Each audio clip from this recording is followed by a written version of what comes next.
अच्छा अच्छा।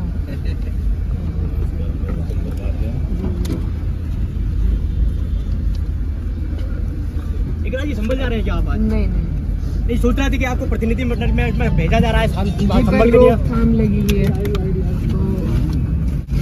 तो आगे की क्या स्टेटस रहेगा आपका, क्या हो रहा है? जैसे इजाजत मिलेगी हम लोग पहुंचेंगे वहाँ अपने लोगों के बीच और उनकी हर संभव मदद करने की कोशिश करेंगे।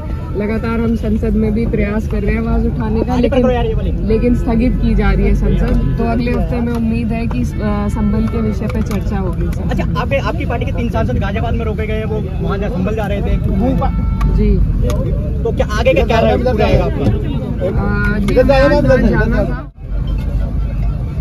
तो क्या प्रयास करेंगे आप वहाँ जाने का? आपको फोर्स रोके रही है यहाँ पे? जी प्रयास तो रहेगा, देखिए क्योंकि हमारे लोग हैं, परेशान हैं, उनके बीच में जाना फर्ज है हमारा, तो जैसा भी होगा जाने की कोशिश करेंगे। प्रशासन ने 10 तारीख तक रोक लगाई गई है वहाँ पे जी। देखिए इसीलिए कोशिश कर रहे हैं कि संसद में आवाज उठा सके। कोर्ट में डाली गई है पिटीशन, उस पर भी सुप्रीम कोर्ट ने अब रोक लगा दी है कि अभी कोई इस तरह का सर्वे ना हो दोबारा। तो कोशिशें हर तरीके से चल रही है। ऐसा करिए, धरने ले लीजिए प्लीज, इसको बाइट दे दीजिएगा, है ना? हमारा रूट भी यही लगता है मैडम, घर जाने का भी। फिर आप उधर से चली जाइएगा प्लीज।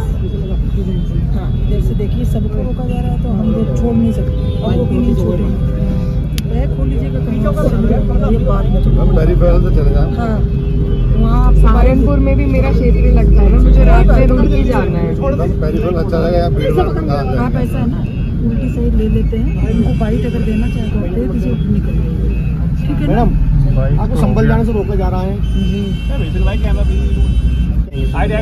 देखिए हमारी कोशिश थी कि सबसे पहले हम अपने लोगों के बीच में पहुंचे, जो असल में वहाँ घटना हुई उसकी पूरी जानकारी वैसे हमें है, लेकिन एक बार पहुंच के अपने लोगों को हिम्मत देना, उनकी बात जानना और उनके मुद्दे के और उससे उठाने के लिए हम जाना चाह रहे थे। लेकिन जैसा आप देख रहे हैं जाने नहीं दिया जा रहा है। तो लेकिन जैसे ही ये हटेगी बंदिश तो हम फिर से पहुंचेंगे अपने लोगों के बीच और उनकी बात उठाएंगे।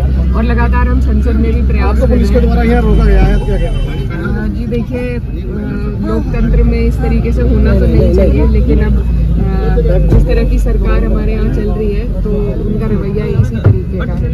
जल्दी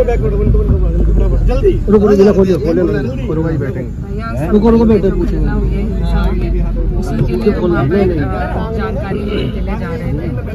अब आपको यहाँ पर रोका गया है, तो संभल में 5 लोगों की डेथ हुई है। हाँ जी। उस पर आपका क्या कहना है? देखिए सरासर जिस तरीके से गोली मारकर हत्या कर दी गई, निर्दोष लोगों का, उनका कोई दोष नहीं था और एक षड्यंत्र के तहत ये सब हुआ है, क्योंकि लगातार जो भाजपा सरकार है वो प्रयास कर रही है कि आगजनी का माहौल पैदा हो सके, क्योंकि अपने इनका माहौल खत्म हो गया है उत्तर प्रदेश में से, तो उसे बनाने के लिए इनके पास एक ही एजेंडा है, उसी के तहत ये इस तरीके की कार्रवाई कर रहे हैं। और बहुत अफसोसजनक है और मुझे बहुत दुख है, क्योंकि ऐसे जो वीडियोस हमने देखी हैं जिन माओं ने अपने बच्चों को खोया है, तो दिल बहुत दुखी है वो देखकर। और इसीलिए हम जाना चाह रहे हैं वहाँ पर कि उनकी जो भी संभव मदद हमारी तरफ से हो सके, उनकी सुनवाई हो, उनकी हौसला अफजाई हम कर सके, तो उसलिए हम जाना चाह रहे थे। लेकिन यहाँ पर हमें रोक दिया गया है। हम लगातार कोशिश संसद में भी कर रहे हैं आवाज़ उठाने की, लेकिन पिछले 4 दिन से स्थगित कर दी जा रही है बार संसद। तो अब अगले हफ्ते मंडे से दोबारा जब तक इस विषय पर चर्चा नहीं होगी, समाजवादी पार्टी चुप नहीं बैठेगी। हम लोग रोज नोटिस लगा रहे हैं और आगे वहाँ रोक लगा देगी 10 तारीख तक राजनीतिक पार्टी के नेताओं की। जी ऐसा भी हमारे 30 तक पहले हमें जानकारी थी, इसलिए आज का हमने प्रोग्राम बनाया था, लेकिन अब इसको बढ़ा दिया गया है। तो अब गाजियाबाद में आपकी पार्टी के और सांसद रोका गया है? जी हम लोगों का एक डेलीगेशन था 10-12 लोगों का, और हमें जाना था। सबको अलग अलग जगहों पे रोका गया है जहाँ तक मेरी जानकारी में है। लेकिन अब आप लोग जाएंगे नहीं? आपको पुलिस ने रोक लिया गया है? आपको रोक लिया गया है यहाँ पे पुलिस ने? कोशिश तो कर रहे हैं, बात करके देखेंगे। आपको संभल जाने से रोका गया, क्या कहना है? देखिए रोकना तो नहीं चाहिए, क्योंकि घटना होने के बाद सभी लोगों का हक है, अधिकार है कि वहाँ तक जाकर हम लोगों का हालचाल जाने। और इसीलिए हम ये कोशिश कर रहे हैं कि हम जाकर लोगों से पूछताछ करें, उनकी हिम्मत बढ़ाएं। लेकिन जैसा आप देख रहे हैं, तो भी कोशिश करते हैं, बात करके देखते हैं। हमें 30 तारीख तक की जानकारी थी कि रोकथाम है, लेकिन अब 10 बता रहे हैं। वो बहुत लंबा इशू। आपके साथ में कौन कौन मौजूद है?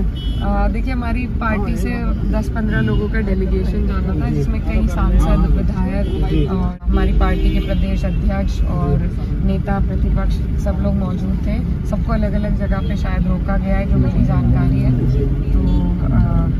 तो अभी क्या लगता है आपको, आप संभल जा पाएंगे या नहीं? देखिए, हम प्रयास तो करेंगे आगे भी, जैसे ही बंदिशें खुलेंगी हम बिल्कुल पहुँचेंगे। बिल्कुल, देखिए आईडी नीचे तो रखो यार, इसे आप संभल जा रहे थे, आपको रोक दिया गया है, क्या कुछ था? आईडी पर करो यार इसे।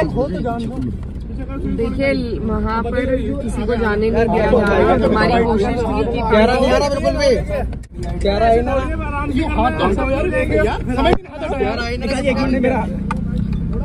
कि संभल आपको क्या कुछ रहा? भैया, हम वहाँ पर जा रहे थे। मोबाइल पर करो यार इसे। आप बताइए आप। हम संभल जा रहे थे, हमारी पार्टी की डेलीगेशन जा रही है। हम कोशिश कर रहे थे कि हम वहाँ पहुँच सके। जो वहाँ पर घटना हुई है, जो हिंसा हुई है वहाँ प्रशासन द्वारा, उसका सही जायजा लेके कौन अधिकारी इन्वॉल्व थे, कौन कौन लोग इस मामले में, इस घटना को किन लोगों ने अंजाम दिया, उसकी जानकारी लेकर हम अपने राष्ट्रीय अध्यक्ष जी को सौंपने वाले थे और उस पर कार्रवाई भी करने की मांग करते। उसी के लिए हम पहुँच रहे थे, लेकिन जैसा आप देख रहे हैं, पहले 30 तारीख तक हमें बोला गया कि कोई नहीं जा सकता, इसलिए हमने आज का प्रोग्राम बनाया था। लेकिन आज भी हमें रोका जा रहा है। अब 10 तारीख तक इन्होंने रोकथाम रखी है। इन सांसदों को गाजियाबाद में रोक दिया गया है। जी हाँ, सबको अलग अलग जगहों पर, 15 लोग की डेलीगेशन थी, अलग अलग जगहों पर रोका जा रहा है। हमें समझ नहीं आ रहा कि लोकतंत्र में इस तरीके से कैसे ये रोक अपना काम कर सकते हैं। बात थोड़ी उसके सामने। तो आपके जो लखनऊ में नेताओं को नजरबंद कर दिया गया है, हाउस अरेस्ट कर दिया गया है। हाँ जी, सबको अलग अलग जगहों पे 15 लोगों का डेलीगेशन था, इसलिए सबको अलग अलग जगह पर रोका गया। तो आगे की क्या रणनीति रहेगी आपकी? आगे देखिए, जैसे ही हमें बंदिश खुलेगी हम वहाँ पर पहुँचेंगे जरूर, और सबसे पहले जायजा लेकर। और वैसे भी हमें फोन के माध्यम से भी लोगों से संपर्क हो रहा है, तो जानकारी तो है, लेकिन हम वहाँ पर पहुँचकर अपने लोगों की हिम्मत बढ़ाना चाहते थे। और जो कार्रवाई है उसकी मांग हम लगातार कर रहे हैं। संसद चलने नहीं दी जा रही है, लेकिन जैसे ही संसद में मौका मिलेगा, सबसे पहले हम, जब तक संभल के मुद्दे पर बात ना हो, हम चैन से नहीं बैठे। साढ़े इसमें जांच कमेटी गठित करी है। जी हाँ, और हमारी यही मांग है कि इसमें जांच कमेटी में जो अधिकारी है, जिनकी लापरवाही की वजह से 5 लोगों की जान गई है, जिन्होंने हत्या करी है, उन पर भी सख्त से सख्त कार्रवाई हो।